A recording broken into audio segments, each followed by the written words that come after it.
Hello to all our friends out there in financial advisory group world. We are here to record usually one of our favorite episodes of Rapid Fire. And I think, Ben, when we were looking, we're up to number 12. I think, is this where we are? 12th rapid fire and also third. Well, I guess we spoiled it last time, but it will be another naughty and nice Yep. list. So that's our December video and it's our third time doing it. And I think, like as Ben and I have said, this tends to be one of our most popular. So keep hitting that watch button. We do thank you. We're up to I think 114 or so subscribers, which we pounded through the double digit into triple digit territory. Really appreciate you watching and hope you keep you entertained a little bit. I guess it's fitting. This is number 12 as well as the 12 days of Christmas. Don't worry, our list isn't 12 long. We'll keep this on the shorter side, but I guess it's a good way to lead in that somehow I drew the short straw and I get to cover the naughty stuff. But that's a little different for me, but I'll take it. So, It's getting as cold we for Christmas. yeah, I'll be the Grinch, as Lynch and Grinch rhyme, so I'll take on the Grinch role this time. As we look back to 25, the number one thing we put on the naughty list is policy uncertainty. I think it's interesting when we talk with clients today, or even Ben and I having conversations, we sort of forget that the tariff tantrum thing even happened. You go back to April of this year with all the uncertainty around the headlines of tariffs and the Liberation Day and how the market reacted to that. On top of that, with, oh, yeah, we also had the longest government shutdown in history. So I think policy uncertainty we certainly put as the top of that list. And as you see the charts up on the screen, we sometimes forget how extreme that the market was around, especially around Liberation Day, where we had a 2 or 3 week period where, as you can see, the market fell 21% just in 2 or 3 weeks. But again, what the market teaches from that perspective is how fast it snapped back. So it's just not to overreact to these policy moves. And on the other part, look at the government shutdown. We just went through the longest government shutdown in history. Yet, even though this is something on the naughty list, this is again an amazing statistic of the last three government shutdowns. The market went up during all three of them. Obviously, something you wouldn't expect. So, number one on the list is that policy uncertainty issue. It's not going to go away. Fair warning, in January of this year, we're probably going to have another government shutdown. And just understand that the market sees through this stuff. But number one on the list, it's funny, Ben, when we talk, we like forget how bad the market was around that Liberation Day stuff. Yeah, and it's easy to think now. It's like, oh, the market's up 7% in that chart on the left-hand side. But when you were down 21%, you really think that the world is like ending. Like so many headlines, like you're just fed all this negativity. So yeah, it's tough to just remember back then. But yeah, looking forward, definitely did not want to sell then. Just like any market low. Yep, So very naughty if you would have if you would have sold out at the market low. agreed. But leading into the first nice thing, so we have diversification working for us.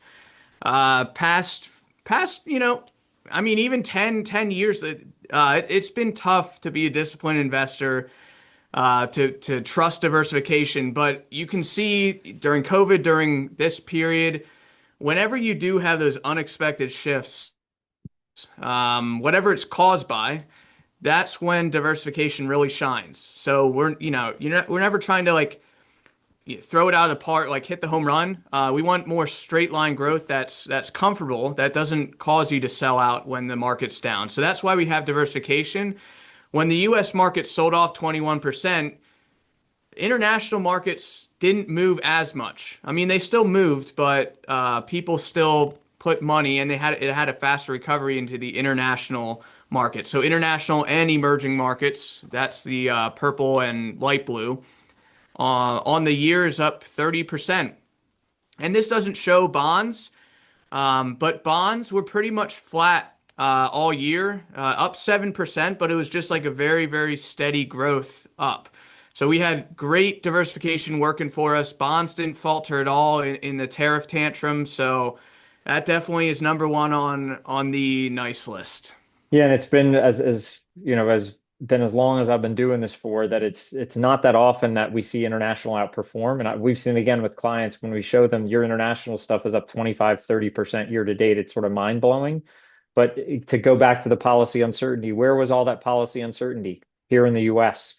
So the uncertainty here caused opportunities elsewhere, and you just don't want you want to make sure we're exposed to those opportunities elsewhere. So excellent point. I give you a point to the nice list. If we flip back over to the negative, and we talked, I think we had a video on this earlier in the year. There's little signs that this labor market's starting to change a little bit. That there's definitely a labor market cooling happening, that it's not horrible. We made that this weird analogy of the labor market to a bathtub, and that we don't want the bathwater to rise. I think one of the themes we saw in 2025 is that bathwater is rising, right? And we mean by that there's more and more people unemployed. And it's something we just have to keep an eye on. It's not that there's a ton of layoffs happening, right? The speed of layoffs isn't accelerating, but it's getting harder to find a job if you are laid off. Hence, you have that bathwater rising. This chart says it all. This is a 3-year picture of the unemployment report. If all I said to you is, hey, the unemployment rate's 4.6%, that's great, right? It's basically a fully employed economy. But if you look at this chart, the trend is not your friend. So I think that's the one thing we just want to keep an eye on going into 2026, is that there's definitely pockets of this labor market, especially if you're younger, a fresh college graduate, where there's some struggles happening in the labor market. Yeah. Yeah, it's definitely naughty, especially the trend is not your friend. I like that. So Yep. that's the concerning thing is whenever you have a trend that's going in that direction, we've never had anything that's really broken it. It eventually leads into something that's a little more naughty as well. But Yep. well, that's something we're watching, of course. You have But anything yeah, to cheer us into up after that one, Ben? yeah, so the reason my next nice thing is the Fed pivoting. So the Federal Reserve, the one that controls interest rates, they see what we're seeing. And the whole job of the Federal Reserve is to keep prices low, or at least keep inflation kind of calm, and also to help employment. So those are their basic two mandates, and they see what we see. And the big thing that they're doing is lowering interest rates. They don't want to do it too fast because if they do it too fast, it might spur some ridiculous spending, which throws off one of their mandates and causes inflation. So, what we've seen this year is the Fed pivoting. A few years back, they were increasing rates to cool down inflation to get people to stop spending. But now we're seeing some of that job instability. So, they're lowering interest rates. Inflation's kind of tapered off. So that's a nice thing that's going for us, kind of a tailwind to help not only the consumer, also the markets as well. Yeah, and I think that's, as we said, right, the trend is not your friend with the side of the labor market, but the Fed, the other good old, this saying is as old as can be, is don't fight the Fed. And if the Fed is trying to fight this, that's a good thing, right? It's a good thing that they're trying to step in a little bit proactively. And the labor market isn't horrible, but it certainly shows cracks, and that's why the Fed is trying to step in. Excellent point. We'll give you a point for that one as well, you know.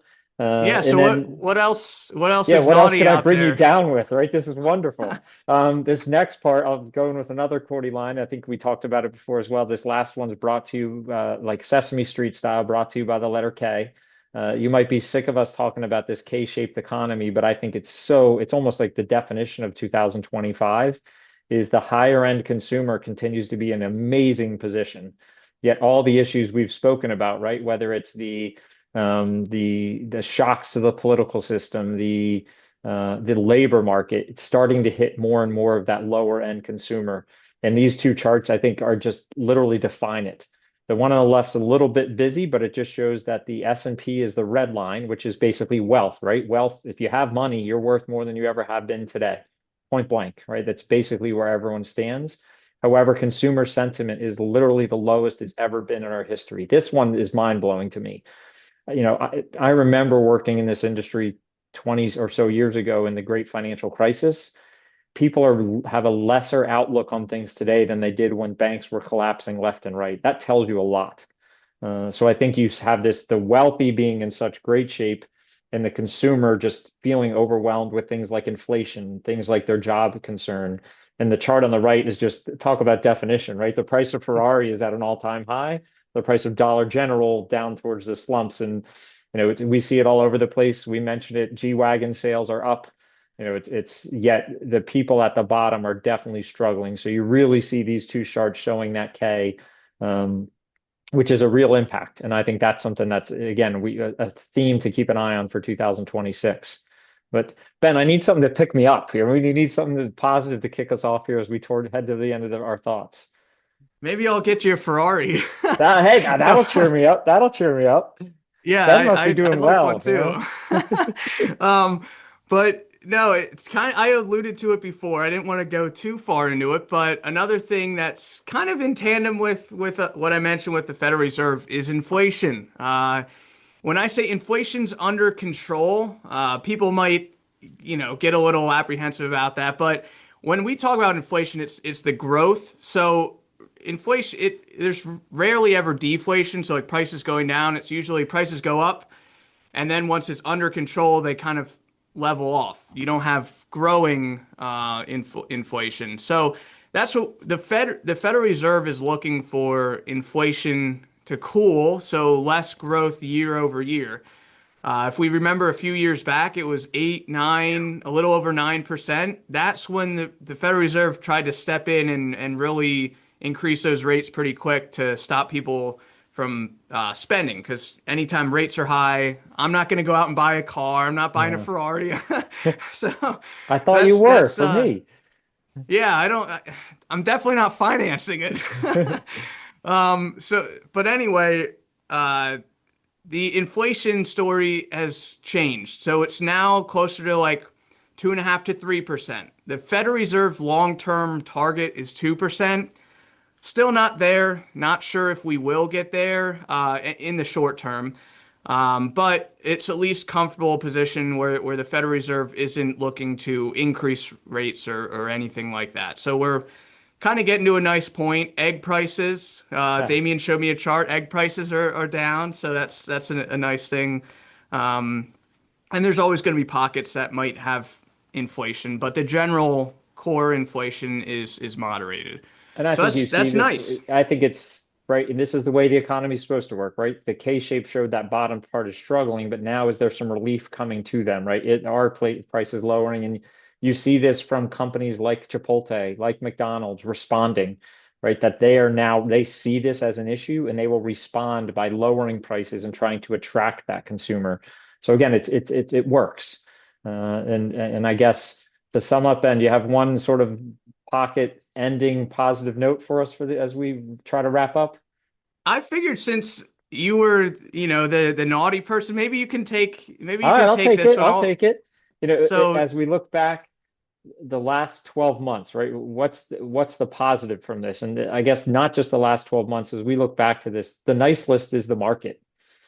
Trust it, right? This goes back to October of 2022. And I don't think it's a coincidence, Ben, as we were talking, that was the first time Microsoft ever mentioned the words chat GPT on their earnings call. And since then, the market's up. We couldn't get this number to say 100, right? We were trying up, I think, almost. 99.5% in about a 3-year period.